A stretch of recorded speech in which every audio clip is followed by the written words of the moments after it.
15 martda Aşgabatda guruljak döwre wap lukmançylyk detgalarynyň bir wady üçsüniň düýbüni tutmak dabarata geçirildi. Olaryň arasynda Halkara Onkologiýa Ilmy Kliniki Merkezi, Halkara Pediatriýa Merkezi, Seýle Stomatologiýa Merkezi hem bar. Dawara halk maslahatynyň başlygy asyl käri boýunça dis lukmany bolan Gurbanuly Berdimuhammedow hem gatnaşdy. Sol bir wagtda habarçylarymyz paýtagtyn tapawutlykda tewitlerinde beýleki saglyk idaralary bilen birlikde stomatologiýa merkezleriniň ýagdaýynyň gözgyndygyny, hyzmatlaryň bahalarynyň hem köpler üçin juda gymmatdygyny aýdarlar. Lewabyň dolandyrys merkezi Türkmenabadda döwletiň eýçiligindäki 3 tany, ýagny Lewap vilayat stomatologiýa merkezi, onuň çägindäki Çağlar merkezi, Seýlede Melhem atly stomatologiýa merkezi hereket edýär. Olaryň üçsüde barıp 1960-njy, 1970-nji ýyllarda bina edildi. Bu merkezleriň diwarlarynyň rengi solup şpaklewkasy gopup ýatyr. Merkezleriň içiniň oturguş tagty ýaly esbaplary galy bersede medisina enjamlary 13 ýyl täzelenmendir. Bir misal, rentgen otogyny äňiň suratyny entek 1965-nji ýyl döndürilen abzal bilen alýarlar. Dip ýakynda stomatologiýa merkezinde bejergi alan Türkmenabadly gurrun berdi. Söhbetdeşimizin hopsudygy jakdynden onuň şahsiýetini açyp biljek maglumatlar we käbir jikme-jikler aýan edilmeýär. Ýatlatsak, ýurtda resmi ýagdaýda aglawa döwletiň eýçiligindäki stomatologiýa merkezleri hereket edýär. 2013-nji ýylda hususy dis lukmanlaryň kabinetleri litsenziýasy işlemekde aýplanyp ýapylypdy. Emma döwletiň eýçiliginde bolmagynda hem garamazdan stomatologiýa hyzmatlarynyň köpüsi entegim ilat köpçüligine elýeter däl. Diýişiňe seretdirmäge baranyň lukman ilki bilen saglyk ýaşandyryşynyň peýdasynyň bolmajakdygyny duýdurýar. Ýogsa medisina ýaşandyryş kitapçasy bilen näsagyň tölegleri ençemesi arzan bolmaly. Garaz rentgen üçin 50 manat we bir plomb üçin 300 manat töleg kestiler. Diýip 40 ýaşlaryndaky söhbetdeşimiz gurrun berdi.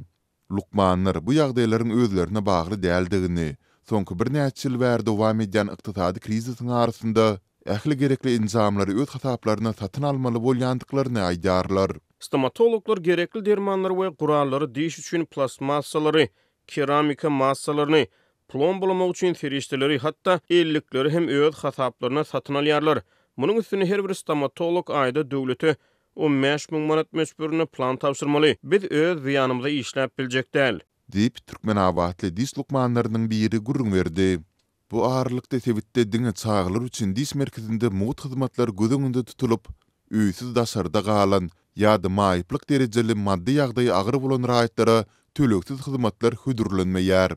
Emma Türkmenabadyň Çağlar stomatologiýa merkezinde 14 ýaşy çylny çağlara niýetlenen muğut diýilýän hyzmatlar üçin hem näresmi çykdyjy etmeli bolýar.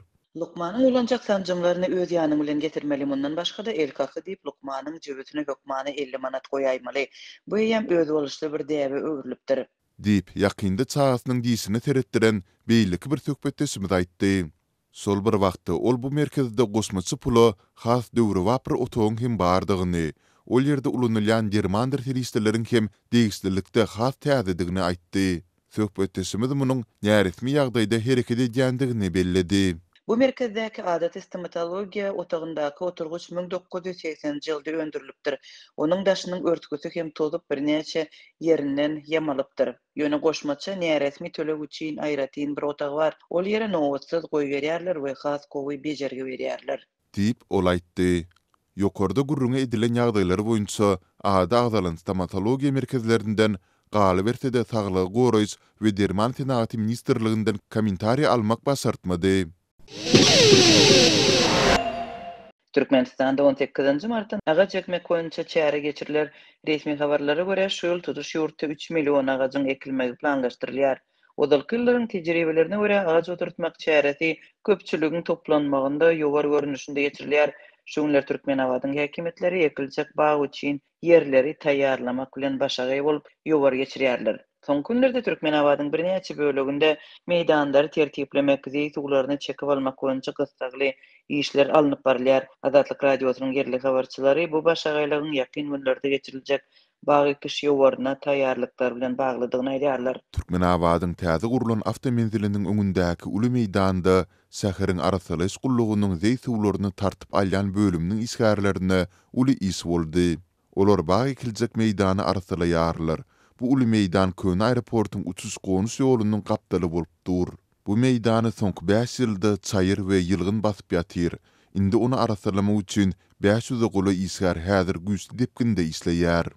Dip habarçymyz 16 martda gurrun berdi. Onun sözlerine göre bu agdalan meýdanda 18 martda Irden Liwap vilayatynyň häkiminiň hem ýaşaýjylaryň gatnaşmagynda bag ekmek çäresiniň geçirilmegi we munyň video ýazga alınıp Türkmen telewizionyasynda görkezilmegi planlaşdyrylýar. 18 martda Äkli halk bag ekişlik geçirmek hakynda prezidentiň 10 martda gol çeken kararynda muny ýurdy bagy bosanlygy öwürmek üçin geçirilýänligi we tokay zooloklaryny döretmek hem eklen bag nahallaryna talabalaýyk ýyda getmek işleriniň göz öňünde tutulýanlygy aýdylýar. Emma habarçylar bu dawralaryň diňe göz üçin hasawat berilip, telewizionyada görkezmek üçin geçirilýänligini aýdýarlar we ozalky ýyllarda ekilen agaçlaryň ýydagsyz galyndygyny, köpesiniň guranlygyny ýa-da gurulşyk sebäpli häkimetler tarapyndan ýok edilendigini belliýärler. Şeýle bolsa agaç ekişlik barha garyplaşýan ýylata uly madda agramsalýar. Türkmen awatly habarçylaryň sözlerine görä, häzir ekiljek baglara niýetlenen nahallary satyn almak üçin yerli büdjet edarelerinde her işlerden 40 manat toplanýar. Resmi kurs boýunça $11 gowrak bu pula satyn aljak agaçlaryň hususan edarelerin öňünde ekiljek aýdylypdyr. Esasan arça agaçlaryny satyn almak tapşyrylypdyr. Türkmenistanyň ýolbaşçylary bir neçe million agaç ekmek barada her ýylda karar çykarýarlar. 3 million agaç ekmek plany geçen ýylda da elan edilipdi. Emma bu işin netijeleri barada anyk habar berilmendi.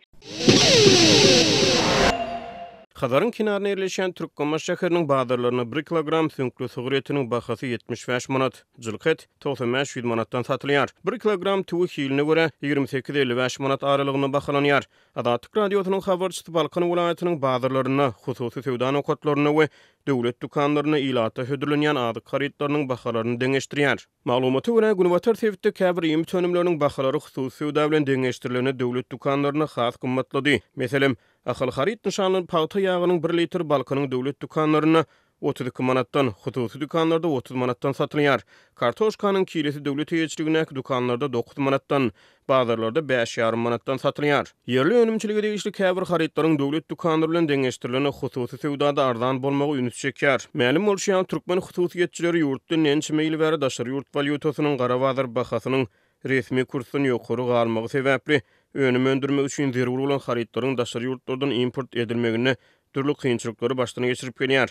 Ýöne Balkanyň bazarlaryna hem görnüşi ýaly görnüşinden önümçiligi daşary ýurt önümlerine garaşly bolmadyk haritlar hususy sowdada döwlet bahalary bilen deňeşdirilene sähel ardan satylýar. Ahal harit nişanly paýta ýagy Türkmenistanyň öndürilýär. Galy berse de ýurdun daýhanlary oňoýsuz şertlere garamazdan soňky ýyllarda yer alma önümçiligini artdyrdy.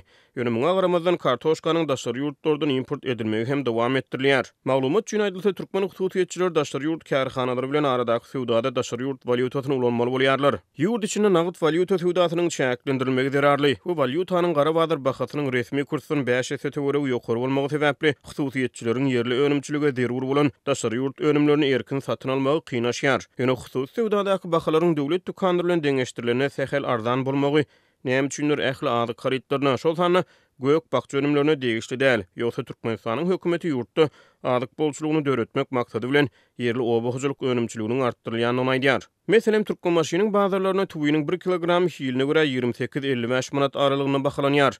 1 kilogram soğan 15-22 manat aralygyna bahalanýar. Pomidor 25 manat, hyýar 26 manat. Türkmenbaşyda beýle käbir adyk önümleriniň bahalary şeýle. Ozalam aýdyşymyz ýaly süňkli sugur etiniň kilesi 75 manatdan satylýar. Jylket 95-100 manat aralygyna bahalanýar. Gara balygyň kilesi 100 manat, tas bir aý ozal bu balyk 60 manatdan satylýardy. Bir aýda balygyň bahasy 66,16 götürüm töwere ýokarlany. Iňardan alma Türkmenbaşyda 25 manatdan bahalanýar. Bir aýyň bu almalar 15 manatdan satylýardy. Alma hem 66,16 götürüm töwere gymmatlady.